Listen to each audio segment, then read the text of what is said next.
Soğular tinteleyen derdine Şeyle var yüreğim bulup duruyor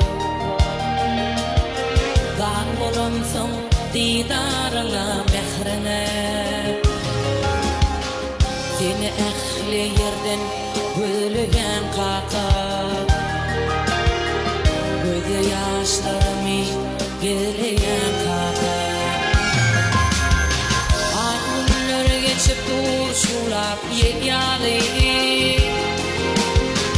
Bu adamlar var ya kim gilyalı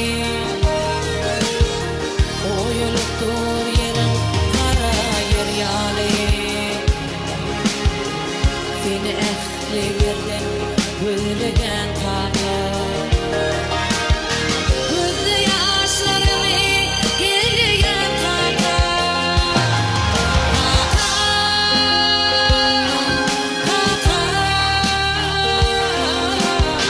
Gözü yaşlarımı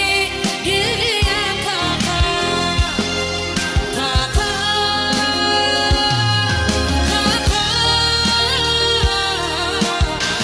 Yine ehli yerden bölüyen kaka Korkarlarım, Soluk kurşatındaşım, Beyik Allah'ım göğünüm yarım etmeğir. Ecim öpüp hakan zeyfatın başım,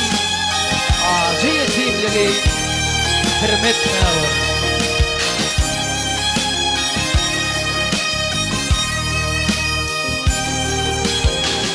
Arkamda tığarlı gidelim meri Sayam bağırlı gidelim meri Elim tuzlarlı gidelim meri Yine ehli yerden bölügen kaka Min baktı deyip yalan söyleyen kaka Ehli dağ yerinde yali görmeye Adın taktım vaktin gerek görmeye Dostlar gözler sıralıp sır vermeye Seni ehli yerden bölügen